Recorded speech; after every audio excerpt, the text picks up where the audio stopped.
Call this commissioner meeting to order Monday, March the 16th.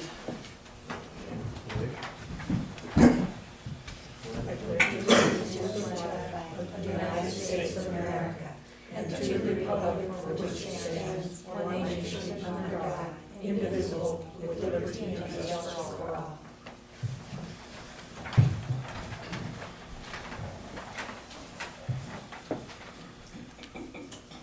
Good morning, everyone. We'll start off with our public comment, Montana Minute, and Commissioner Community Update. Do we have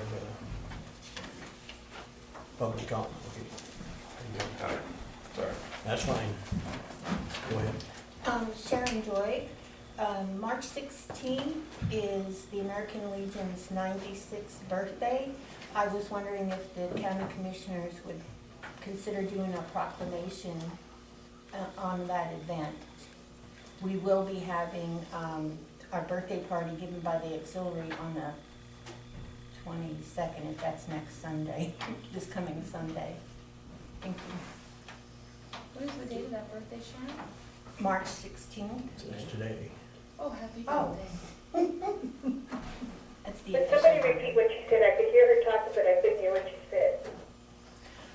I asked for a proclamation. Would the county commissioners consider a proclamation on behalf of the American Legion's 96th birthday, which is today? I think that's a wonderful idea. You know, we could do a belated proclamation next week. Okay. If you would send some information, history, flavor, we can put something together.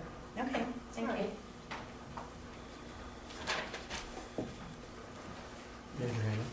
Hi, my name is Lois Christensen, and we've lived in this area as a retired couple for about 5 years. We like it here, but I have to admit that because we have been through some tough times, we come from very limited income families. When we were growing up, we learned how to take care of our finances, and we still are very frugal. And so when I'm seeing some of the things happening in our county, I get concerned because I realize that money does not always continue to trickle in the way we wish that it would. And I'm concerned about a couple of things. One of the things is the lawsuits that, from my understanding, have already cost the county close to $30,000. Pilt money has been used for that, which could so much better be used for other things in our county. We drive up Canton Lane sometimes. That road is in bad need of being something done with it. It gets holes in it. But there's other areas too that are maybe more important. Is that the only 2 lawsuits that the county is involved in now, or are there more? That's one of my questions that I would like to have an answer to, because of the money that's going out of the county, that I really feel, when I read in the paper that there's a possibility of hiring another person for another job that may not fit in with the rules that are on the county books about a different form of government, perhaps, the wages of $50,000, the fact that we have, at this point, a 3-county commission government, which I'm very happy with. As long as everybody is doing their job in this county, it should be sufficient. And from what I understand, I'm concerned about that. I'm concerned that there's been no advertising for that position, which I don't even think is a viable position. But I am concerned about the lawsuits. If they seem to not have been founded on a good ground to start with. And so I'm trying to figure out if there is, how do I find out if there's another pending lawsuit that may cost the county even more money? If I may, Chairman, Go ahead. unless you have an answer, The lawsuits are done. They're settled. Hopefully, we will never have any more. We do have a resolution now that states that the county will not support or settle any more lawsuits filed personally by department heads, by elected officials against the county. So hopefully that resolution has the teeth we need to say that was ridiculous and it will be ridiculous in the future and we will not be settling any more of those. We don't have any pending at this time. We do have one employee who has filed ex-employee who filed a lawsuit, but that is covered by our insurance. There's a $10,000 deductible, all costs of legal coverage, all costs of investigations, all court costs are covered by our insurance because we followed the process and the law. The paper in the letter in the paper about the position you're referring to is 100% false, start to finish. There is no position. If there were a position or open in any department, we would follow the legal process of vetting that position. Is it needed? Can it be afforded? 2 would be following the legal process of advertising. We advertise for at least 3 weeks and we generally do it in a variety of different locations to get as many people to put in for any position as we can. We want the best pool possible. So I hope that answers your questions. The lawsuit with the sheriff's office has been settled now. Okay, that was 27,000. Well, all the figures aren't in, I guess I can't say for sure. If you figure the wage thing, we have to come up with is thousands of dollars, actually. The other suit is, that Laura mentioned is pending against the county, and I don't think there's any other suits. Okay, I thought there was one that I read in the paper months ago for 12,000. Or is that the same one that was the $27,000? And is this $10,000 that the county will be liable for the deductible? Is that will come out of county money? So that's another 10,000. So altogether, 50,000, or is it more than that? To me, that's I get a little over $300 a month with Social Security by the time I pay my insurance, my medical insurance. And I'm thinking, I don't want my taxes to go up. I want you guys to be good stewards of the money that a lot of retired people live in this county. We are, after church yesterday, we talked about the things that are going on, and we're all retired, and we're thinking, wow. We want responsible stewardship of the monies that our county has. I guess for a final figure, you probably go to accounting, it's all public record, and they could give you those figures. Okay, it won't do any good, it's over and done with now, but I certainly don't want someone else hired for more money that we don't have a vote on. Yeah, you're absolutely right there. That's all this other's just under consideration. Consideration. Mhm. Hopefully a public meeting will be done for the public, that we might go and listen to the persons that might be considered, like we did for county commissioner meeting that one time, because I want to have a little bit of knowledge about the persons that might be hired before I make a vote, if I get that opportunity. Okay, thank you. Yeah, there would be public hearings on any new official appointment of any county or. Thank you.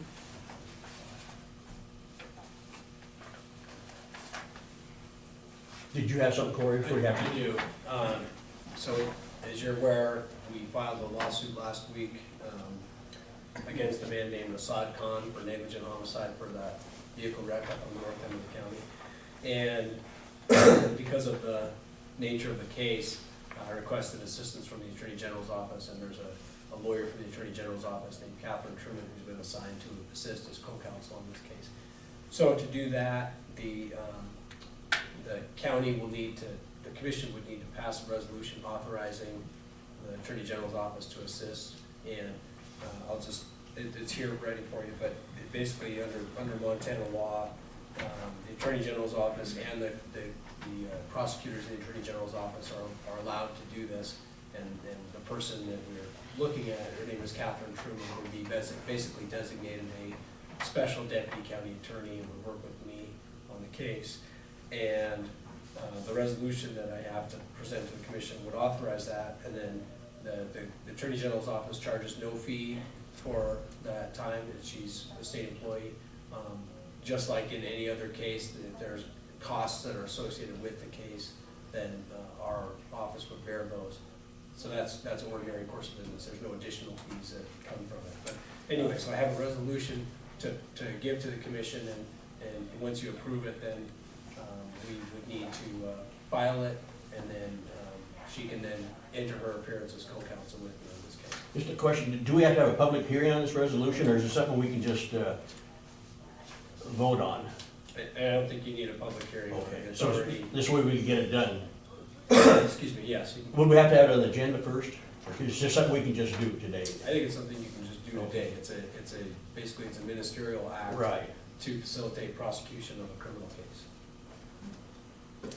Corey, in the past, with both John Flynn and Carla Fossey, we had various requests just like this to have co-counsel, to have somebody come in at various times for various reasons. This is in keeping with old county practices. I'm sure we're not the only county that's done this, so that's an easy one. I would move that we support the assistance of Kathleen Truman for the case against Assad Khan as a, what's the term, assisting? It's a deputy, Deputy? special deputy county attorney. Special Deputy County Attorney. She's an assistant attorney general in the Attorney General's office. Okay. I will, I'll second the motion. okay. It's been moved and seconded, motion to get Attorney General's office sent in a special prosecutor on this case. Any more discussion? If not, let's go ahead and vote on the motion. All in favor? Aye. Opposed? Motion passed.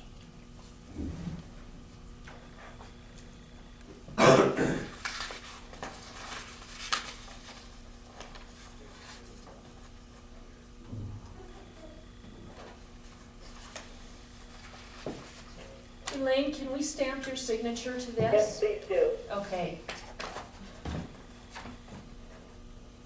The other thing is I should be there by noon, hopefully. Okay. I can sign it there, but if not, go ahead and use my pen. I can wait. I can wait until she gets here and have her sign it. Okay. Okay. So how's this case proceeding? Now with this here, we'll get to going. So we charged the case and he appeared on Friday and pled not guilty. The investigation is not complete. It's gonna take a little bit more time. Our next hearing, our next court date isn't until May 29th, but between now and then, there'll be ongoing investigation and go from there. I guess you can answer, is he a United States citizen? No, he's from Pakistan. Yeah, I heard that, but he is not a citizen of the United States. That's correct.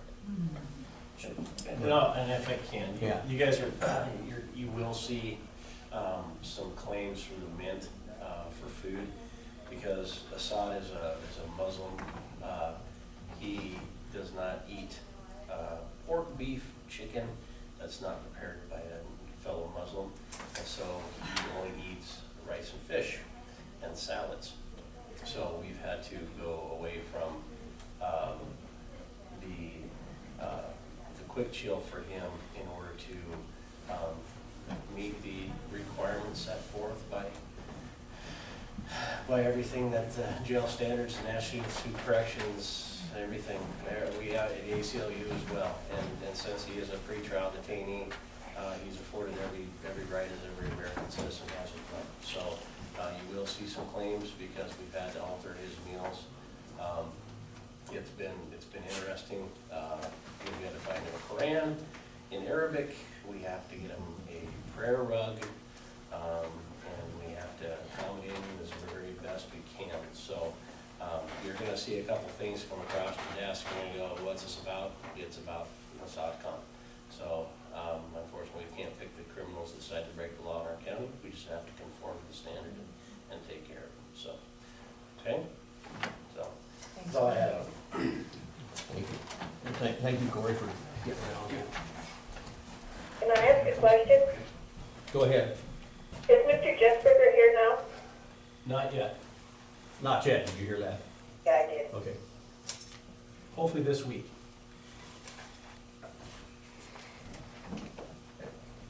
And how much, Corey, are we having to pay for an interpreter for this gentleman on the rec? Well, the interpreter, the interpreters that are for the defendant have to be paid for by the defense attorney, the public defender's office. And then there may be some interpreter costs that the court has to pay. And then there may be some interpreter costs that I have to pay. It all depends on what that person's used for. So at this point, I don't know. I haven't so far expended any or incurred any costs with this interpreter. But I will need, at some point in the future, I will need an interpreter to look at some various documents and other things. But right now, I haven't gotten down that road. But it'll be, depending on how they're used, it may be the defense, it may be the court, or it may be us paying for parts of that service. Can he speak any English? Yeah, conversational or, basic,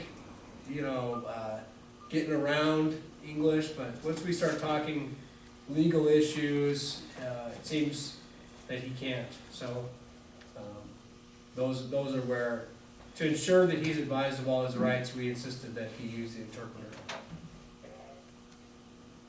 Can you get your interpreters from either Helen or Bozeman or? It's pretty hard to find somebody in Montana that speaks Urdu. Yeah, and so we got a person out of Missoula, and we're still searching for some others. We want to have more than one person available.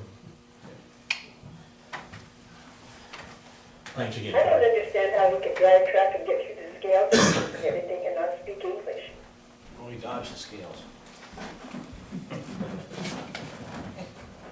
Anyway, all right. Okay, thanks again.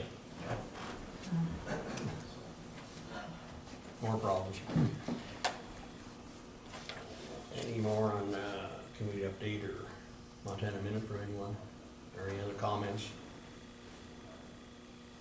If we're done with public comment, then I would like to move on to Montana Minute or Commissioner's Community Update. Yeah, we're on it.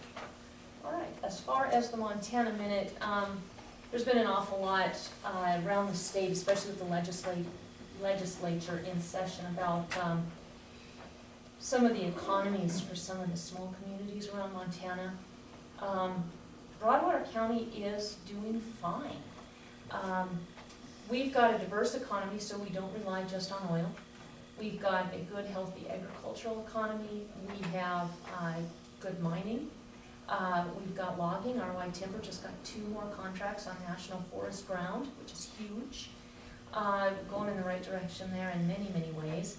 We also have a lot of unique businesses. We've got Goose Bay Glass. We've got a seed farm. We've got a sod farm. We've got a place collecting hay for racehorses in Kentucky. These are all good things for our community.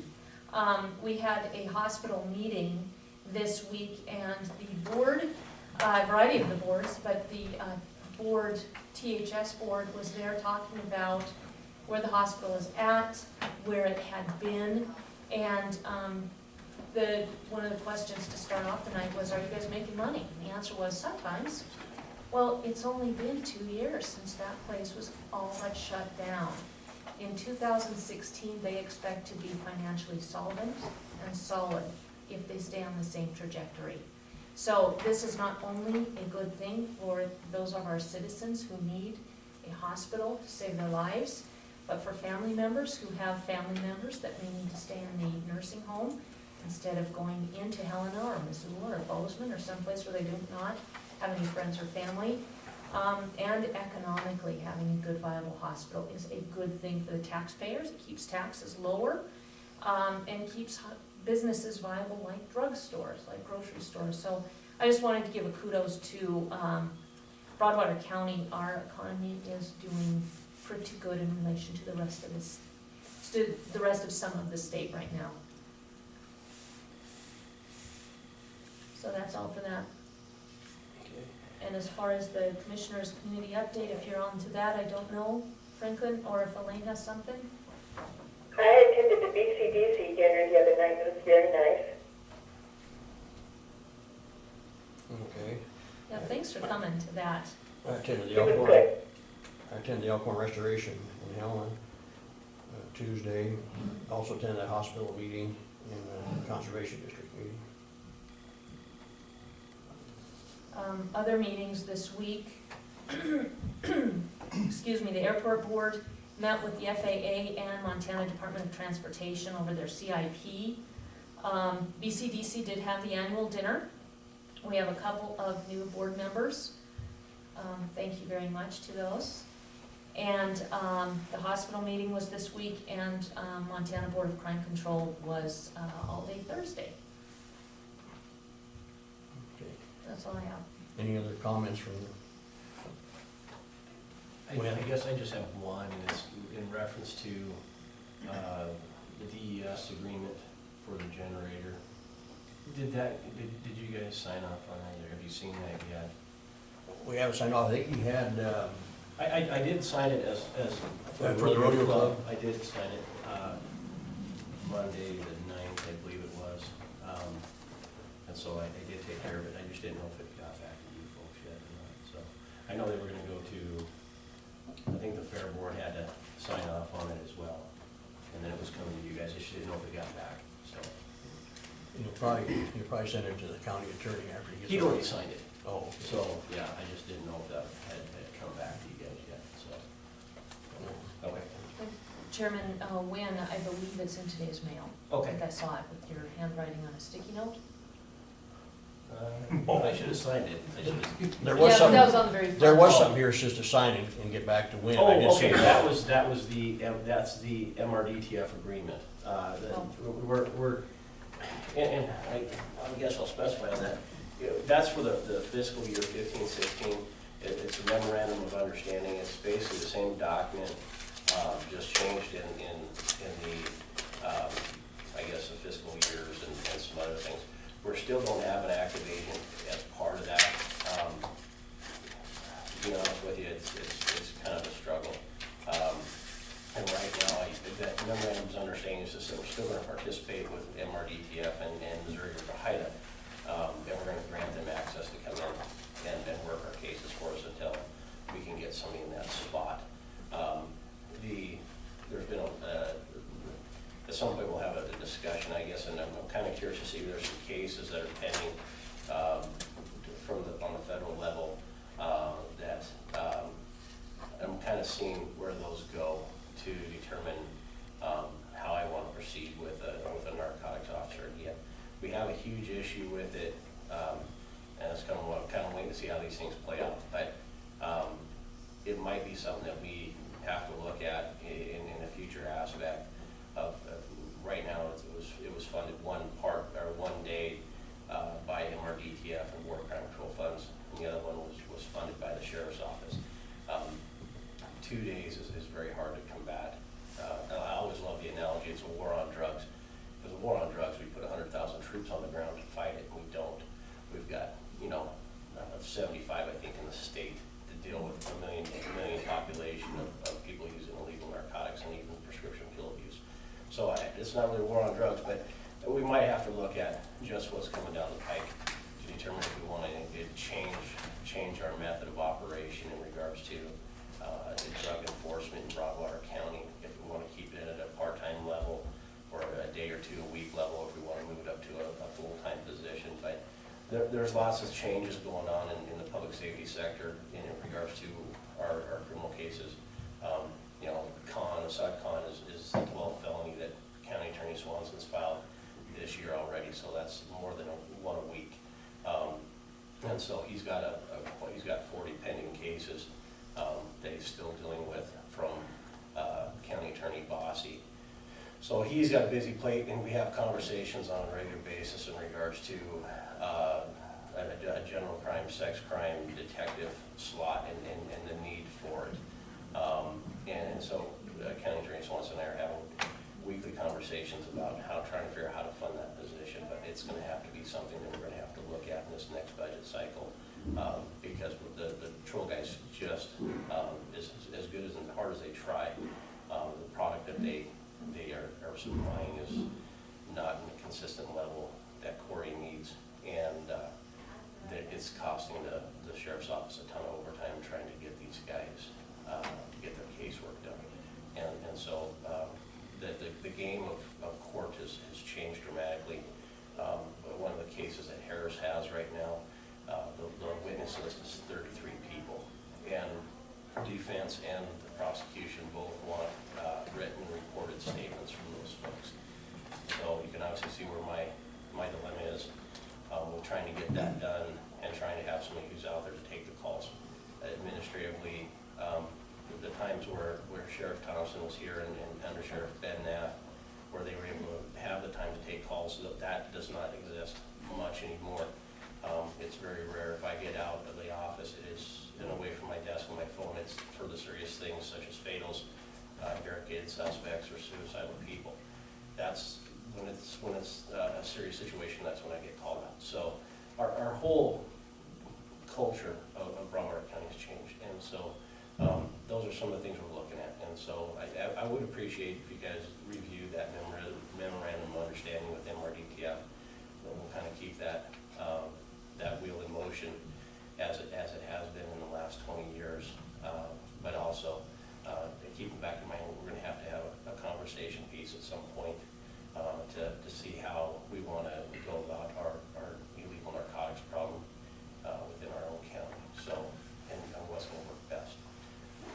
Understanding limited access to funds and everything else, but we got lots of moving parts out here right now. So, yeah, that's kind of where I'm at, kind of low down on what's going on out here. So, if that helps. So, that's it. That's all I had. Great. Thanks, Win. We'll get on this today here. Franklin, Yes. would somebody paraphrase what Wynn said? I couldn't hear him. You want to paraphrase it real quick here, Win? Well, I got a newspaper on the phone here. I can't remember it all. I guess basically it's the problem with through the Missouri River Drug Task Force and everything, they came up with funding and how much you want to, as a county, to get special help or whatever on this. Apparently he's going to be having a meeting with us here in the future. That will determine more what's taking place. Well, I thought MDRTF was non-existent anymore. If I may, Mr. Chairman, hello, Elaine. I don't. Couple of things. The Missouri River Drug Task Force is still going. What happened is Broadwater County lost the agent we had that served on that. It was Daryl Gackle, who took a job in Valley County or Sydney. And so Wynn has had a hard time finding somebody to fit that role because it is such a specific need that they have. You gotta look the part. Some people just don't have that expertise. So we backed off. The budget did not have money going from revenue from the drug task force. It did have expenses, however.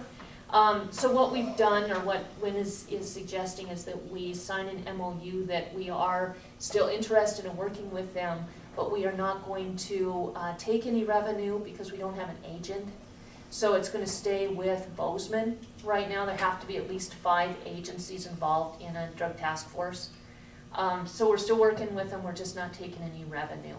And then the other thing he said is they are in need of a detective specifically to work some of the sex cases. The deputies are trying to do that on the side of their patrol work, and it's resulting in a lot of overtime. And this is something that he would like to address with us during the next budget season. Makes sense. Thank you. You bet.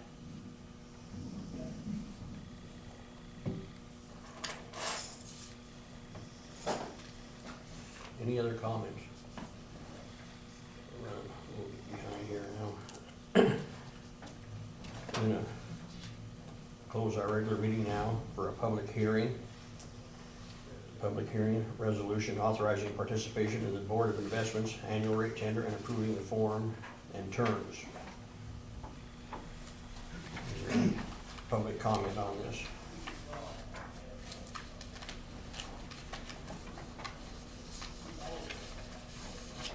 I think it makes sense with handling as much money as we have going through there. I think it's important that they have a board overlooking to see what they're doing. I don't know if anybody looked at this resolution.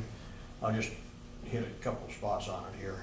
It's a resolution authorizing participation in the Board of Investments of the State of Montana Annual Adjustable Rate Tender Option, Municipal Finance Consolidation Act Bonds Intercap Revolving Program, approving the forms and terms of the loan agreement and authorizing execution and delivery of documents related hereto. And there's a bunch of just legal stuff here, going on several pages. There's another one here in this section, 103, execution of agreement and delivery of note pursuant to the indenture and the board act. The board has issued and sold the bonds depositing part of the proceeds therein into the loan fund held by the trustee. The board has pursuant to the term sheet agreed to make a loan to the borrower in the principal amount of $400,000 and up on the further terms and conditions set forth herein and set forth in the term sheet and loan agreement. And then on the loan agreement, section 201, the loan agreement shall be dated as of the loan date, and the principal amount of $400,000 shall constitute a valid and legally binding obligation to the borrower. The obligation to pay loan shall be evidenced by a promissory note. The loan shall bear interest at the interest rate of 1.25% per annum through February 15th, 2015, and thereafter as adjusted interest rates plus up to 1.50% per annum as necessary to pay the cost of administrating the program. All payments being made by the check or wire trustee.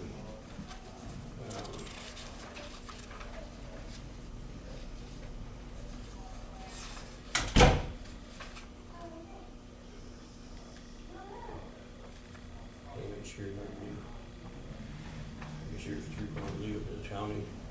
The attorney to the borrower is hereby authorized and directed to deliver to the board at the time of closing of the loan his or her opinion regarding the loan agreement, the note and resolution, and essentially the form of opinion set forth in the attorney's opinion. There's a lot of ifs and ands in between there, but that's basically, go ahead. So is this covering just the project that has been on the docket for 2 years, basically the search and rescue and that type of building? So it's specifically just for that entity right now? Yes, Okay, thank you. 3 years. 3 years, excuse me. I realize that too, counting the months. So 3 years.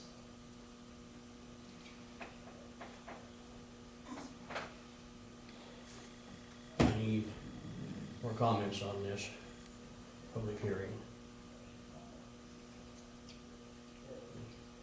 We will close the public hearing and resume back our regular meeting. And vote is at 11. Yeah.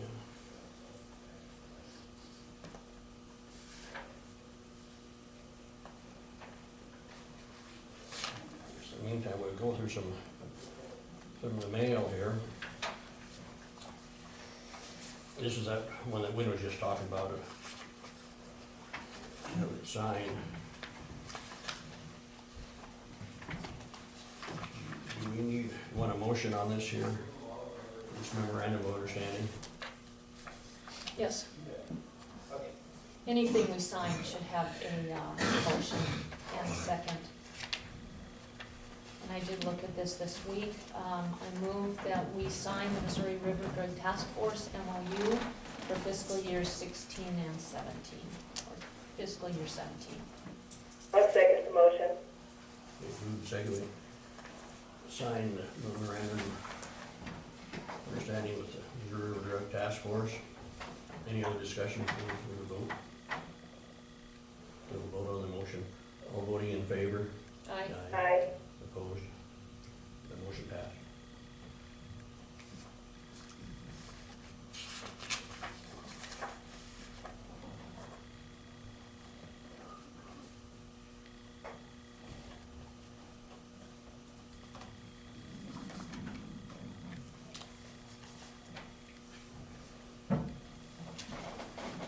you want it stamped, Elaine, or do you want to sign it if you come in this afternoon? Well, I'll be in this afternoon for positive, but go ahead and sign it, or stamp it now, and then I can just sign underneath that. We don't actually have your stamp up here, Elaine, so we can just put these in a pile for you if you want. That'll be fine. Okay.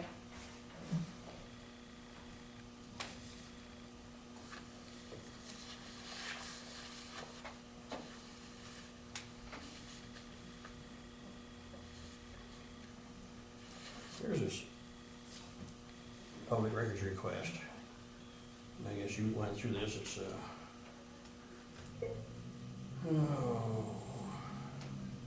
under the Montana Public Records Act, so requesting annual budgets and comprehensive annual financial reports for Broadwater.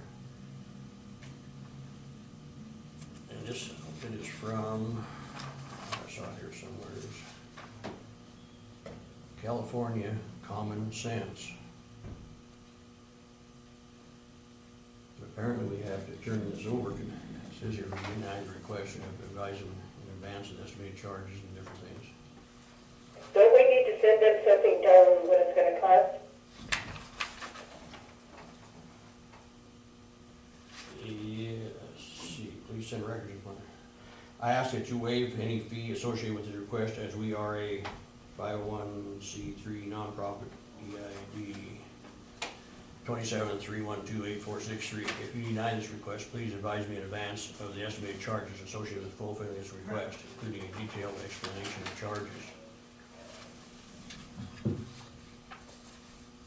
So, I guess the only monthly figures would be accounting and send that on to them. Does that make sense? I think it should go to the county attorney first, since it's a legal issue. If we can email everything to them, then I think it's an easy one to just hit send and let it fly through the airwaves. It's all public domain.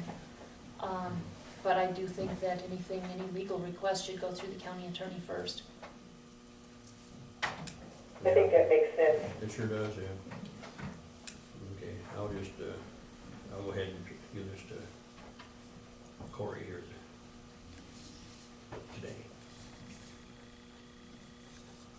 I could pass it this way first, please. What'd you say? Pass it this way first, please. Franklin, you did say California? Yeah, California Common Sense, I think it's in or something like that. Yeah. Don't know why they'd want it, but they apparently have something they want, some kind of reason. My guess is this is a email they've sent to every county, so they can maybe do some comparison state by state, like county by like county, that kind of thing. There's all kinds of different economic studies you'll find, like with the National Association of Counties. It could be they do the same type of thing. Montana Tax Association also does comparisons of other counties, they probably, or other states, they probably do the same thing as well. When? Sorry, I just had another thing, and I didn't know if Corey brought it up. Elaine's been having trouble hearing. She's having problems hearing me? All right, I don't mean to take you guys' time. Yeah, I just want to let you know, Corey did put in through the Animal Legal Defense Fund, put in for two things. One was a $4,000 grant to assist in investigation. And so my understanding on Friday was that the Animal Legal Defense Fund did grant that. They're sending the sheriff's office a $4,000 check. And so when this gets, right now it sounds like both attorneys are saying, okay, since we have both suspects now, let's start talking deal. That part of that is gonna be going in and making sure we have everything in case the plea deal doesn't work out. I can assign Harris or Anderson, one of the two, to make sure that every witness statement and everything, basically I can take them off the street for a week and put somebody else in their spot. And that will pay for whoever's working to cover for either Brandon or Dusty or both, depending on how it works. But that $4,000 is designed to allow that officer to finish whatever needs to be finished. and then have somebody else cover it. So whoever we have to pull in for, it'd be an overtime thing for whoever we have to pull in, but it would be to cover that cost. So that is coming in. The other thing he put in for, and I don't know if he's got word on it, is a grant to recuperate some of the costs of all these horses. So I want to say that he requested like a $40,000 deal. And I don't, he didn't tell me if he got it or not, but it would be a huge benefit to Broadwater County if we did get it. But those are two things that are coming up in regards to that. And I know, Elaine, you asked me about Jessburger. Jessburger is supposed to be in the U.S. Marshal's custody last Thursday. I don't know if that happened. I haven't got an email saying that it happened, but the word I got was they were gonna pick him up from Marion County and put him on, they put him on Con Air, basically to get him up here, and as far as I know, they're gonna deliver him right here. So we don't have to go and pick him up anywhere. It sounds like. Well, that's good. It sounds like they're gonna drop him off. The bill for that, just so everybody's aware, is $2,087. That's what the U.S. Marshals are charging us to pick him up and take care of him and feed him and everything else and get him from there to here. So, it's. I don't think you could take a couple of our guys down to get him. No, it cost me a substantially a lot more to do so. So, Yes. and the nice thing is I don't have to put him on a plane and have to deal with him in layovers or anything else, and I don't have to go through the hassle of getting permission from the airlines for my guys to carry guns. So, Justice Flight is the reasonable way to do it, and that's what we did. So, he should be back. So, Great. so that's where we're at with that, just so everybody has an understanding on what's going on. And I think that's it. We're getting to a point, again, we've crossed the year point in regards to these horses. So we're back to the deworming, we're back to the vaccinations, and so we do have, at some point here in the next couple of weeks, we were gonna get a couple different farriers up, and we gotta trim again. So we're gonna have a little jump in cost here in the next probably month, of just those maintenance things that we have to do. So we've kept it down fairly reasonable, I think, but we're gonna probably have, I would assume, you know, just the normal vaccinations and deworming,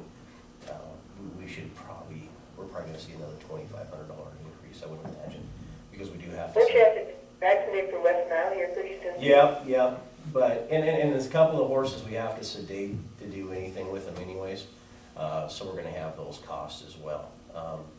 Just because there's two of them, we can't even get a halter on them without them killing us. So we have to go through that process. So, you're gonna see a few bills come in.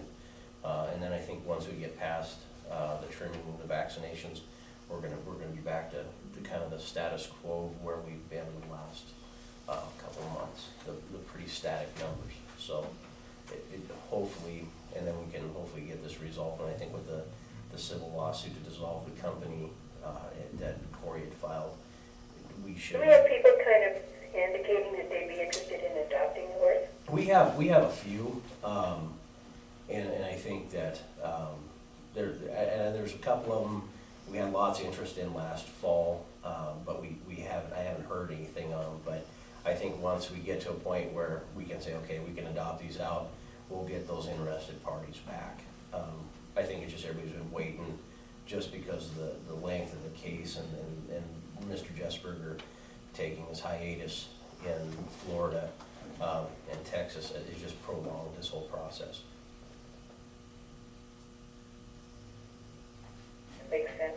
Yeah, so I just wanted to let you guys know. So, don't mean to keep taking me off task, but there's just lots of things going on, so. No, you know, when I was just talking to somebody this weekend about this, I really appreciate getting these updates.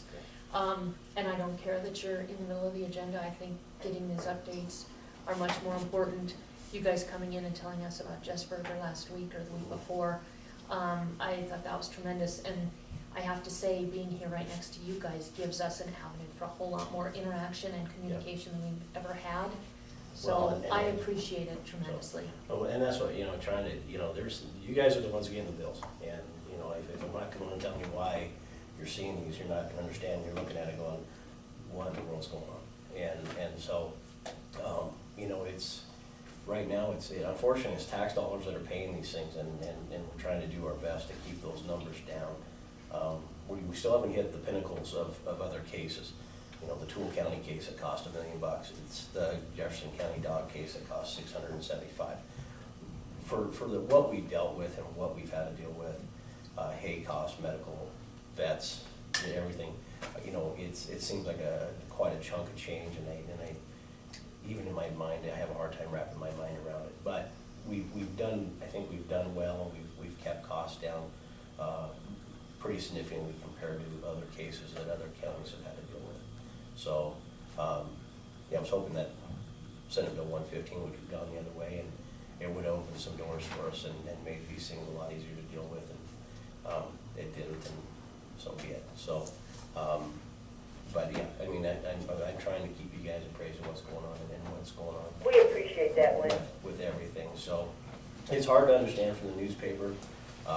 It's hard to understand in writing what's going on in public safety right now, and just the change in the culture of what our society here in Broadwater County has become.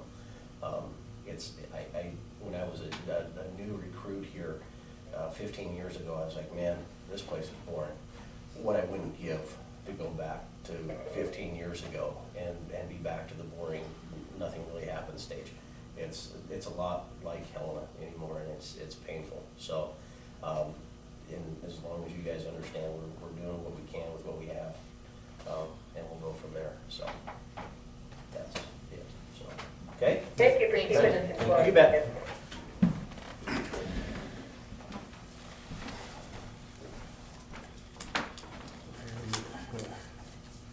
Claims that need signed.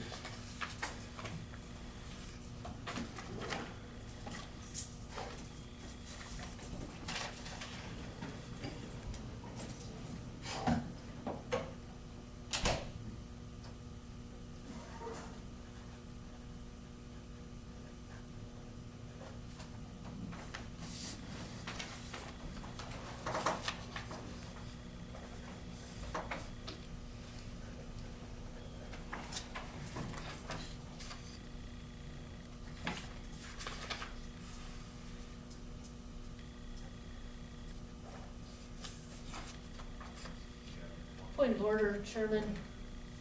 Whenever there is a claim for PILT, that has to be accompanied with a vote from the board before you can sign it.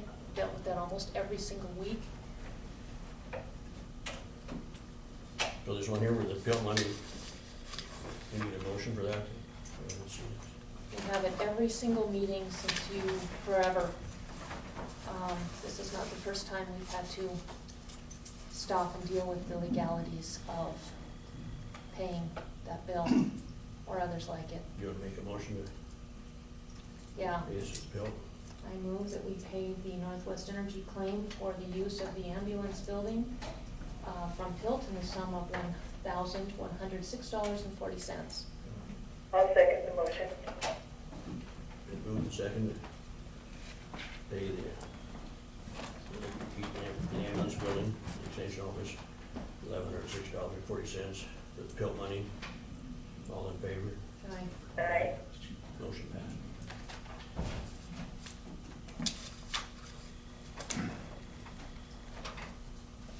I have a question. We pay $1,000 a month to heat that ambulance barn over there. About $10,000 a year. Mhm. It doesn't even cost that much for the power at the transfer station. It's a waste of money, and it's been for the last 2 years. Yeah. Wow. Hopefully, we can move forward on that at 11 o'clock. Even if you scrape Corbon insulation in that thing. Yeah, there's a lot of things that could have been done, it should have been. Why haven't they? It's not our building. Is it owned by the hospital, Hospital District. the hospital district? Yeah. Garage next door to it. Well, I know they had a conversation, Mary had a conversation with me about the search and rescue building, and utilization of what was gonna happen with that, so, and I think that's your topic of 11, is it? Yeah, Mhm. so, but she did express some interest in that, as an avenue, and I did explain the structural flaws of it. You know, there's another, that's almost like kicking a can, so, I mean, I know, you know, what they're dealing with over there, I don't know if it's gonna be much more better where they have anticipations of going. I mean, our cargo got up there pretty high as well. They could make your building more energy efficient. Oh, yeah. Well, and They probably studs and some insulation we got. yeah, the huge, well, I think it is insulated heaters are the problem, but, you know, the floor issue being 9 inches below grade is the huge issue with that building. And that's a huge problem in itself, but, Okay, here's Michigan Annual Update Meeting, March 25th at Michigan Wildlife Center, or wherever the hell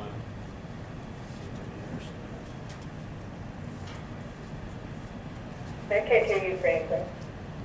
Okay, that was a Fish and Game having an update on the meeting, and I think, but it was the 26th there in Helena. Oh, okay. Elaine, it's their annual update meeting, March 25 at 6:30 in the evening. Okay. Thank you. Sure.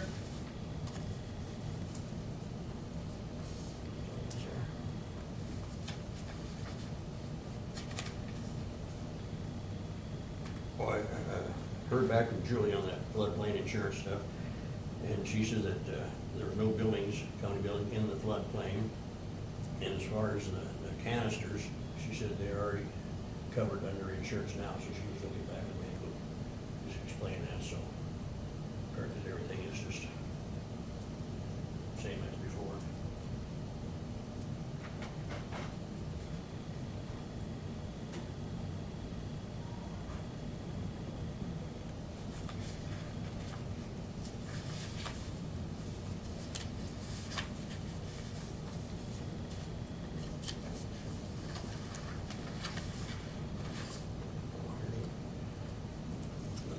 County Department, alcohol rehab,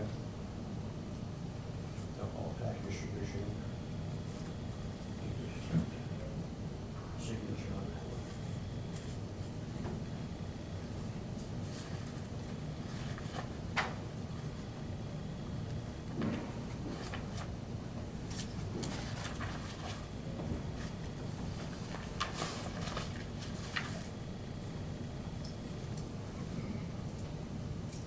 Another claim from the senior center over there for $56 soap for the senior center.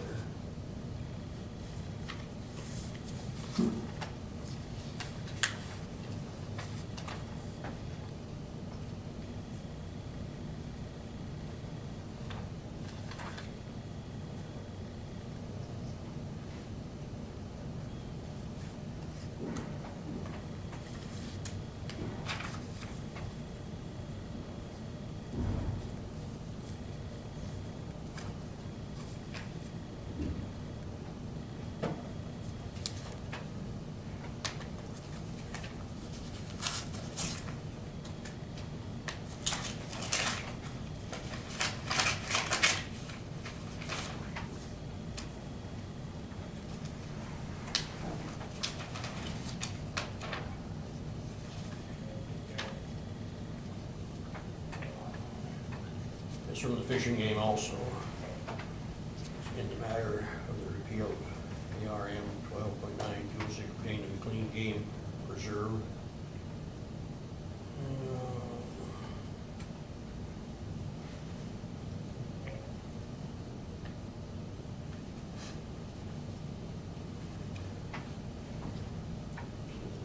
has thoroughly considered the comments received. 3 comments were received, 2 in support, and 1 opposed. A summary of the comments reviewed, and the commission response are as follows.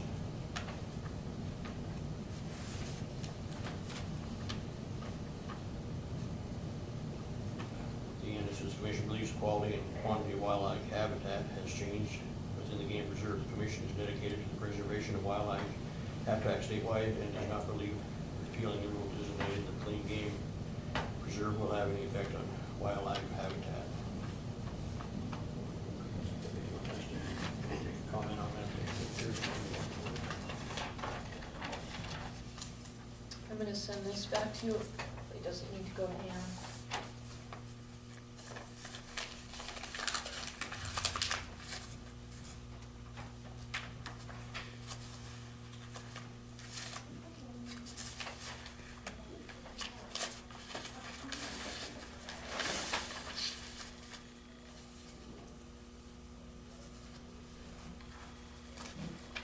Can I Go ahead. interrupt one more time? Go ahead.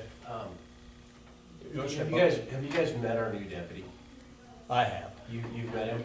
You introduced. Yeah, he was Did you introduce him? introduced here the other day, I believe. Okay, I can't remember if I did, and he's actually working today, and I didn't know if I couldn't remember if I brought him in or not, or brought him through, so if he didn't, then I would have brought him in, but if I got him here last time, then so be it, so I just wanna make sure, so.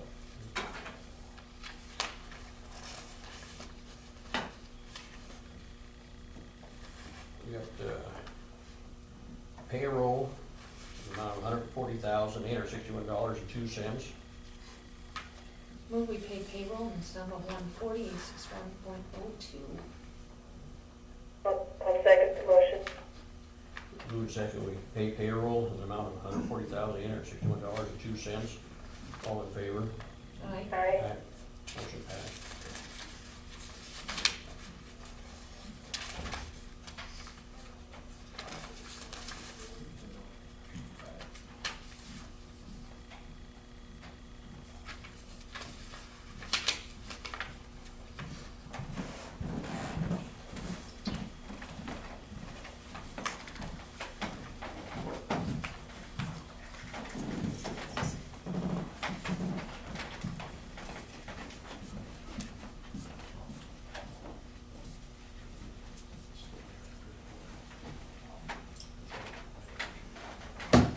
Okay, it's 11 o'clock, move on.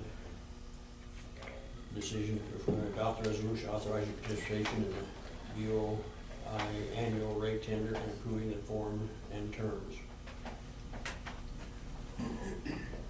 That's what we just had the public hearing on shortly before this. Just to remind the commission of a couple of details. This has been, like we talked just a few minutes ago, a 3-year project, not to mention the year before it ever came to the commission where it was discussed between department heads and their boards and other agencies.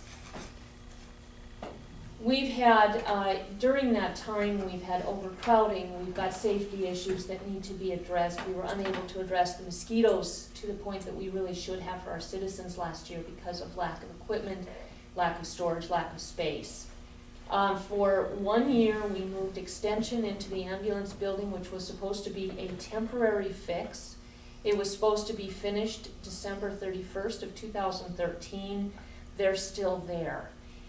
We have been spending almost $10,000 a year on heating, and it has been almost 3 years. If you look at January, that winter of 2014, and then this winter, that's 2 full winters, and an additional $10,000 to the county. Continued work on the heating system and electrical at 2 buildings that need so much more work. That is also a waste. The meeting spaces, we've had just last week a number of different meetings that claim the same space for their meeting because we just don't have enough places for them. We're gonna have to have an HR meeting here in the courtroom next week because we don't have any place big enough to handle all department heads and elected officials. So there's a variety of reasons that this is a good idea. It is a planning opportunity. It's been well vetted. We've talked to more experts than I can count. We've had over a dozen public meetings.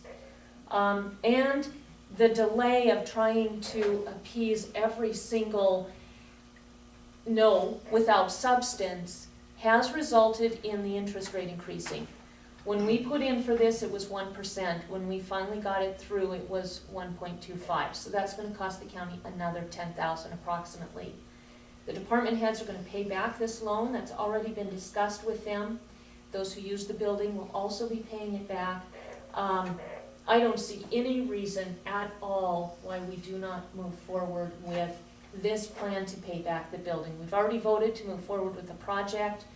There's really only two options I see for payment. One is a loan for $400,000, up to $400,000 that department heads pay back, or we use PILT. And I will also say that Lewis and Clark County built just a search and rescue building. Mike and I have been there to tour it, and that cost them $1.4 million. And search and rescue is paying that in lieu of getting a new truck this year. This is a well thought out plan. It's extremely fiscally responsible for the citizens of Broadwater County at up to $400,000. I'd have to agree. So with that, I move we proceed and adopt the resolution authorizing participation in the BOI annual rate tender and approving the form and terms. I'll second the motion. It's moved to second, and we adopt the resolution authorizing participation in the UR annual rate tender and approving the form and terms. Any discussion before we vote?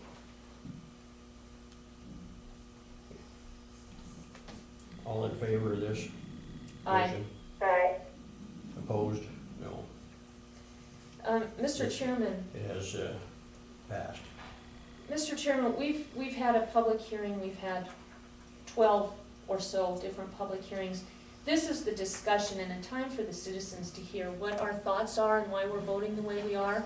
I'd like to know, since you offered no discussion on the subject, why it is you are opposing this part of the plan. I stated all this when we first got started on this thing. Part of it I was for, but everything was grouped together, and that's it. I'm not saying any more.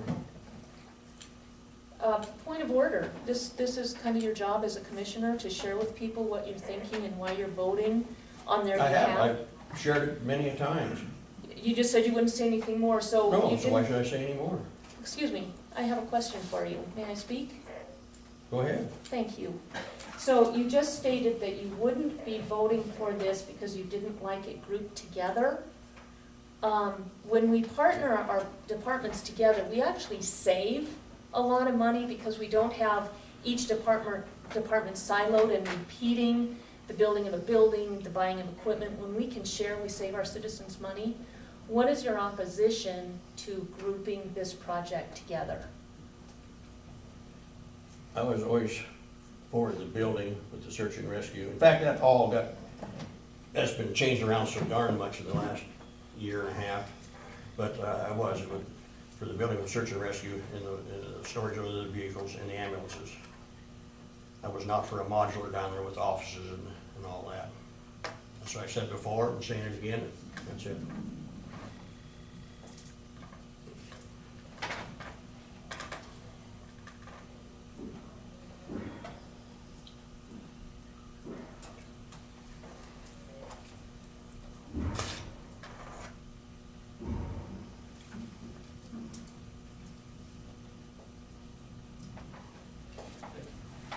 Go ahead, Lynn. I just have a question, and I remember having some conversations about payments and stuff of that nature. I guess what would be the fiscal, what are we looking at a fiscal note for like a yearly? I guess I think in the back of my mind, I can't remember the duration of the loan itself. I guess trying to figure out, obviously, from the search and rescue aspect, trying to figure out, we're hitting that budget season yet again. And so trying to figure out the budget aspect of now, when we had this first discussion about search and rescue building, I think I had 13 members. Then I went up to 26, and then I lost one.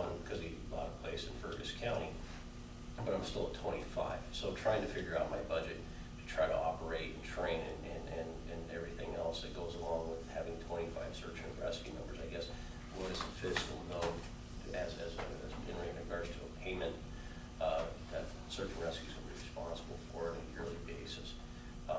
So that I can obviously plan appropriately for those things. And I didn't know if there was anything that had been brought to the table as regards to payments of that. So I just don't know. So I guess that was the question I have. We talked to every board except for mosquito, and of course the commission is now part of the mosquito board because we don't have enough volunteers. So I guess we have talked to all boards. The annual payback is going to be about $43,000 to $45,000. What we need to do is have some working meetings and come up with a formula. What is the per square foot cost for office space and all the elements that go with that? What's the cost for the chemical storage? What's the cost for equipment storage? And then what we need to do is work with you guys and make sure that it's affordable for you. And also, it's not all on your backs. Like I said, the meeting space, we're gonna have to find a way to also have that paid for in a way that makes sense for those departments that need the meeting space. EMTs come to mind for that. So we're gonna have some working meetings on that, put together a fiscal package, and make sure that we have the buy-in of all the different department heads and it's affordable. Well, and that's the thing, Rob, in regards to Lewis and Clark and how they're utilizing a truck, or a purchase of a new truck. And like I've discussed before, and I think the last time I was here, is search and rescue right now, equipment-wise, for tangible equipment, the trucks, the things of that nature, really is sitting very strong. It's the strongest they've ever been in the duration of search and rescue. The command center's new, the pickup to pull the command center and the boat is new, the ATVs are new. We have obviously we have the lease that Mr. Rooney's still working on down at Townsend Marina with the Viking. But we have our snowmobiles, for the most part, we have one that we need to send on its way. It's old and not a very suitable machine for search and rescue efforts. It's more of a pleasure sled than anything else. But with that being said, most of that, that's why I'm asking, because normally, and I think in the search and rescue budget, there's always a machinery and equipment allotment in part of that. And I think that when it comes to machinery and equipment, I think, for the most part, this next fiscal year, that's my area of movability when it comes to allocating funds for something of that nature. Because there's really not much that I have to focus on for equipment in the next year that I can see. Ropes and life jackets and things of that nature is a different story, but machinery and equipment, I think we're sitting very well. And the commissioners, you guys have taken very good care of us here in the last couple of years. So I'm always thinking ahead. I'm not worried about yesterday because I can't fix it. I don't live there anymore, but I do worry about tomorrow and what's going to come up the pike. So as long as there's, as long as we're going to have some meetings and some discussions about what's going to work and what's going to work best, I'm good with that. I just want to have an idea of where I need to manipulate funds to make sure everything's covered. So that's all I have. Okay? Okay, thank you. And just one point of clarification too, you rolled over 59 grand last year in surplus funds. I know you have use for that money in equipment and such, but I don't see your budget as hurting. No, it's not. So I think we can come to an agreement that works for everybody. And I've had to utilize some of that with the purchase of the ATVs this year, and then obviously the sudden increase in search and rescue members. I'll be honest with you, that I took a huge jump very quickly, and getting coats, and so I had to utilize some of those funds to kind of get some equipment for the team itself. It's kind of been weird, just the increases we've seen in the caliber of people that we're getting. It's not the young folks who just want to be superheroes.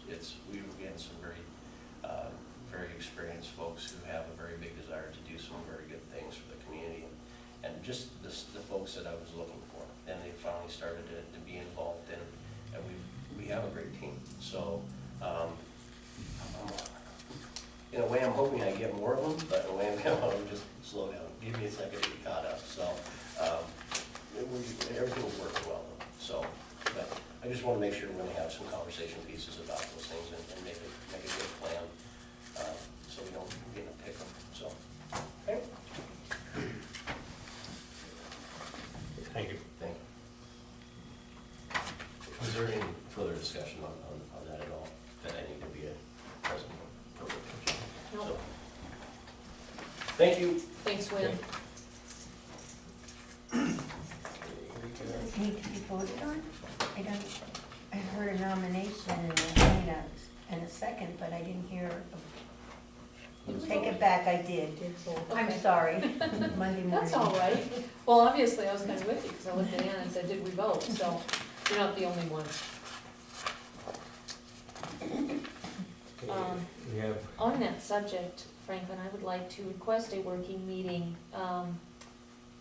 either the afternoon of the 23rd or the 25th, to put together some ideas to throw darts at for that very purpose. the 23rd or the 25th. Either one is fine by me. Well, maybe I'll throw out, how about we work on it for half an hour to start on the 23rd at 1:30, right after lunch. I'm fine.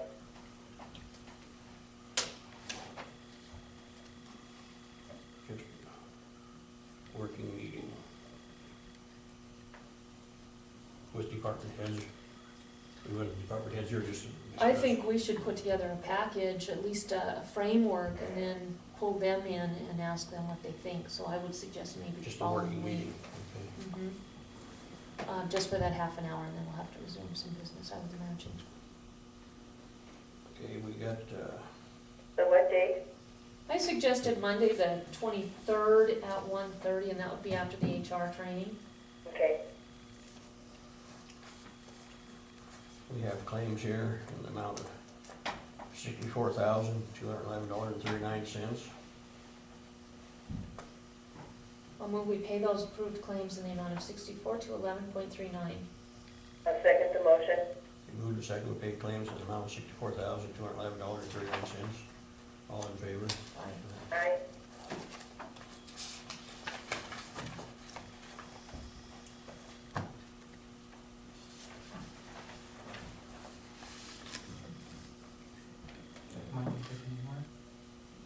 Thank you, Scott.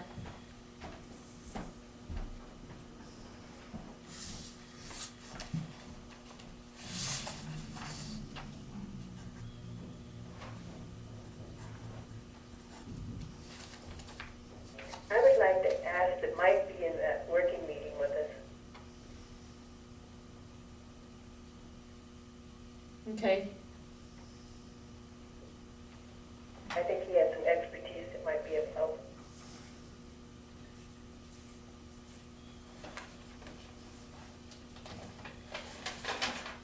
Franklin, there's minutes there. Shouldn't we vote on those?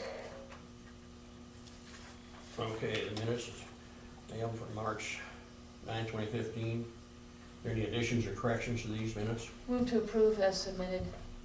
Second. Been moved to second to approve the minutes as sent. All in favor? Aye. Aye. Opposed? No. Okay, it's 11:15. Hiring commissioner secretary part-time. I brought this about before of having part-time secretarial help. And we went to weed board meeting in Three Forks when it kind of come to me. Lisa, who is, well, she works for the commissioners now, does filing and whatever, and is the weed board secretary. And she asked some questions, and so I got thinking, maybe she'd be the person to work for this. So I just talked to her just a little bit. And mentioned her, I don't think she'd have to be at commissioner meetings. Mainly we just take care of some of the mail stuff and write some letters. told her some letters are just real simple, like, when we just had the Lions Club wanted to use the courthouse lawn for their annual Easter egg hunt. It's a real simple letter, and I told her there are some that they're a lot more involved. And my idea is what I do all the time. I write down my ideas, line them out, and somebody always writes for me. And she says, well, that's good, she says, I can do that. I think she said she had a major in English, and I might be mistaken. But anyway, she felt good about that, and she's already a county employee, so we wouldn't. Do we have a job description? No, I'm just bringing this up now. We can come up with a job description, Okay. I think that's what we're gonna need. okay? We're only talking about a few hours a week here. And like I say, she's already employed by the county, so. But we could, yeah, we could lay out a job description, all right?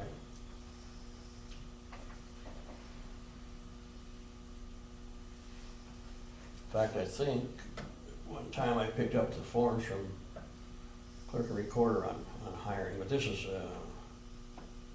I go through those, but this is quite simple. I think those are more involved, but I can check on that.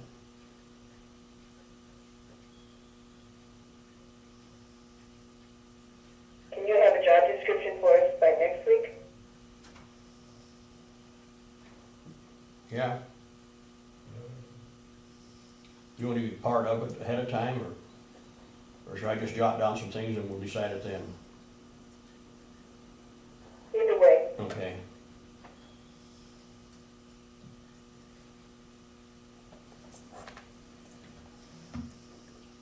I'd kind of like to discuss this a bit further, if that is all right with you guys. I'm fine. I went through a couple of different things and wrote out, a couple of years ago actually, a job description for commissioners to kind of help with getting department heads to turn in their job descriptions as required by MACO at the time, just as a show of, lead by example. But what I looked at was MCA, Title VII, that's the local government chapter. I also looked at an email from Harold Blatty, quite a few of them, on the jobs of commissioners.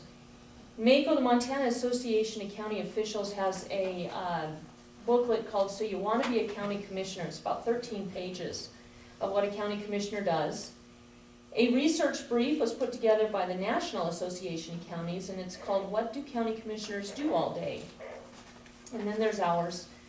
Let's see, and that's it. So Elaine, I'll have a copy here for you when you get here today, but I'm going to give a copy to Franklin to look at. Some of the different MCA 7-5-2101 states, among other things, represent the county and have the care of the county property and management of the business and concerns of the county in all cases. And then 7-4-2110 talks about supervision of county and other officers. So Sharon, I do have copies for you as well. I printed these on my own computer, and a couple of extras, if anybody would like some. Thank you. But with the job description, I'm going to give this to you too, Franklin, to look at. A county commissioner's job, among other things, is to manage the business of the county, per the statute just read. County budget management, we have a $13.5 million budget. The jobs entailed in there is direct financial and budgetary obligations. I'll go into that in a minute. It's also personnel management, operational and general management, and professional skills that are required by a county commissioner. So here's this for anybody who wants to look at them as well. There you go, Ann. So, a couple years ago, in the summer of 2013, we did not have a DES coordinator. So the IR came down to Broadwater County and helped us out immensely by writing an article in the IR talking about the importance and the need of counties to have DES coordinators. We got calls from neighboring counties offering to share their coordinators. We also had a colonel from the National Guard come to talk to us. He brought a resume, and he brought all the reasons that it's important for a county to have a DES coordinator. There was no pushback against him. We listened to him politely. We advertised the position, and today it was what finally got the commission to move forward on realizing the importance of DES. Today we have advertised that position now a couple of times, and we have Mike Conkey as our DES coordinator. So fast forward to about 9 months ago, and today another gentleman does exactly the same thing, only he's not a colonel in the National Guard, he's just a citizen. He comes forward and he says, I see these shortcomings in the commission, I want to address them, and he says exactly what the colonel did. I've got talents. He presents a resume exactly like the colonel did, and there's all this blow up and attack on this guy. I think we need to start considering equity when talking to and listening to our citizens, and not just looking at who we want to hear from.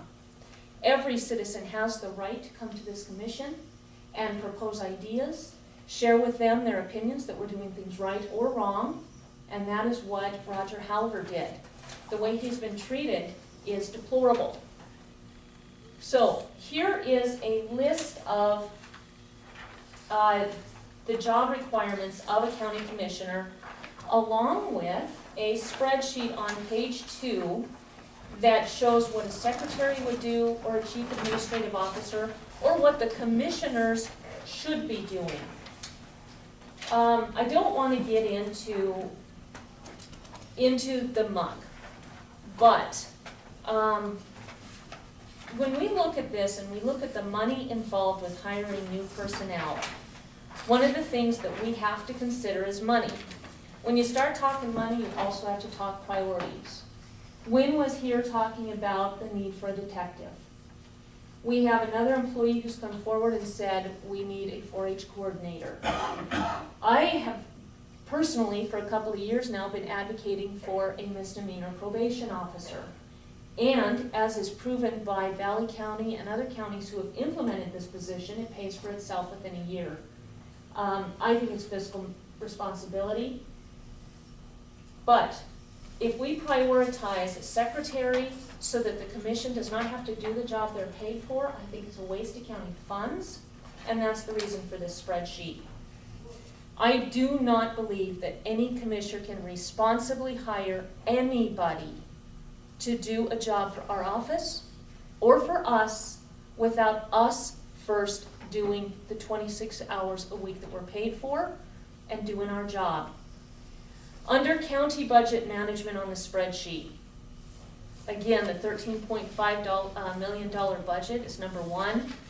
And going on down, direct financial and budgetary obligations, fund operations, departments and programs, goal setting, maximizing investments, review, understanding, and determining the budget, analyzing cost reduction, increase efficiencies, target improvements, and adhere to deadlines and timelines.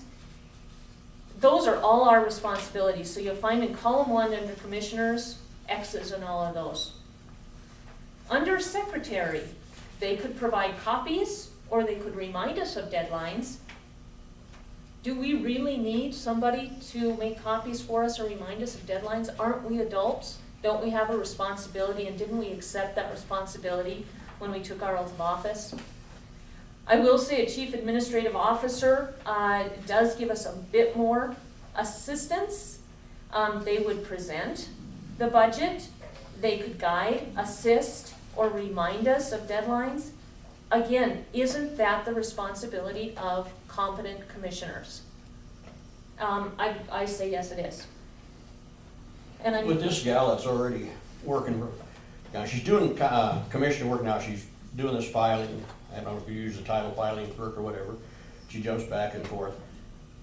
And we're talking maybe 5-6 hours a week additionally. In fact, I think she's caught up on that filing enough where the time she isn't that busy, and then I'm a guess, and I don't know, I haven't talked to her on that part at all. So it's such a minute thing that, and could have, good effects.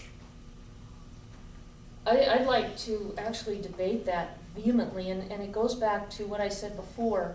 A commissioner cannot determine what is needed for the commission office or for this job until there's some time spent doing it.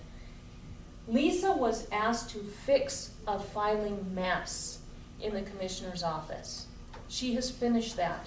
Another employee, not Lisa, was asked to do the filing for us. And it is nowhere near 5 or 6 hours a week. It is a lot closer to 20 minutes per week. So with that, I'm gonna move on to personnel management because it seems a good stepping point at this point. Personnel management, we have 9 department heads that the commission is directly responsible for, 65 part-time employees, including seasonal, temporary, and numerous volunteers, some of our board volunteers. We're responsible for communication, verbal, written, and email. We're responsible for understanding departmental issues, operations, challenges, and opportunities, adhere to personnel policies, county policies, job descriptions, and bargaining. We're responsible for supervising, training, developing, motivating, directing, coaching, hiring, managing, discipline of departments. We're responsible for boards, appointing, supervision, direction, resources, serving as ex officio or liaison members, and networking with electeds, community leaders, state and federal groups, councils, and boards. Again, you go to the graph. Under commissioners, there's an X in every single one of us.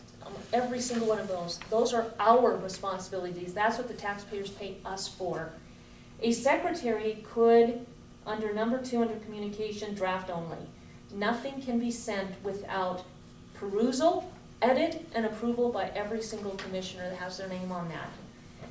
And chief administrative officer could draft as well. They could point and relay, and they could work with commissioners. Again, it's the commissioner's responsibility. I'm not sure we have a need to illustrate it for either a secretary or a chief administrative officer. And as far as writing letters, that's our job. That's when you apply for a job as commissioner, you are applying for the job of management. That is administration, and the number 1 job of administration is communication, verbal and written. That is the job. If we can't write simple letters ourselves or more involved letters as a team, then we have no business being commissioners. I certainly do not see a reason to hire somebody else to write our letters for us. We're talking about maybe 1 letter a week, or maybe 2 if there's some of those. It's such minute, I mean, and she's already in payroll. And if she does get the mail sorted out and stuff like that, I mean, I think it's well worth it to talk with her again and give it a try, but you can go on with your stuff here forever. I am going to go on, but I'm also going to address your comment that she's already on payroll. Any employee who is brought onto the payroll of the county in a manner that is permanent. A temporary employee is for a seasonal purpose. There are part-time employees that do not get benefits. The minute you take a temporary, seasonal, or part-time employee and you start adding hours, you get into the realm of having to add unemployment, insurance.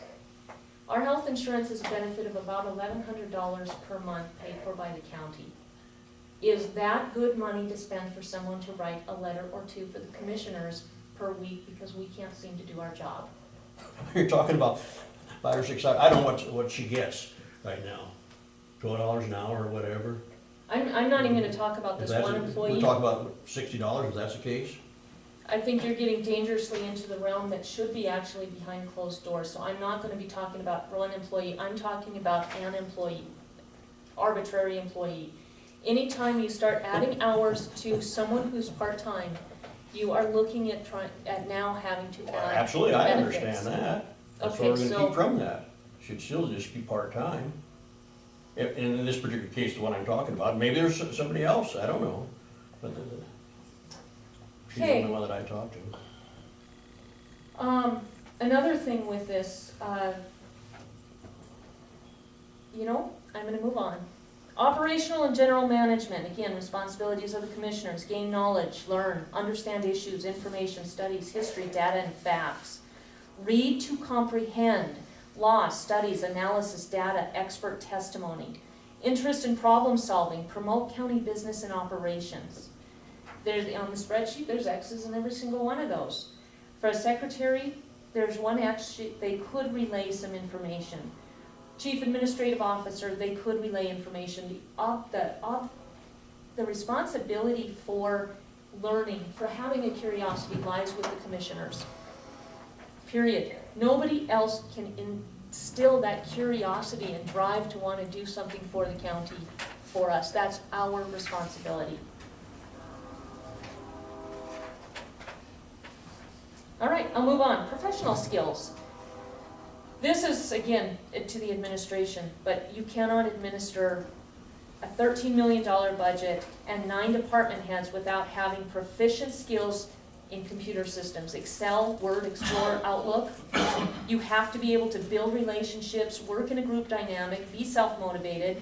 You have to be good at written communication, emails, correspondence, formal requests, documentation, verbal communication, accuracy in conveying information and opinions, provide direction, comprehension, have to understand documents, policies, MCA, federal law, legal decisions, and listening. You have got to be able to openly listen with respect, understand presentation, studies, and facts.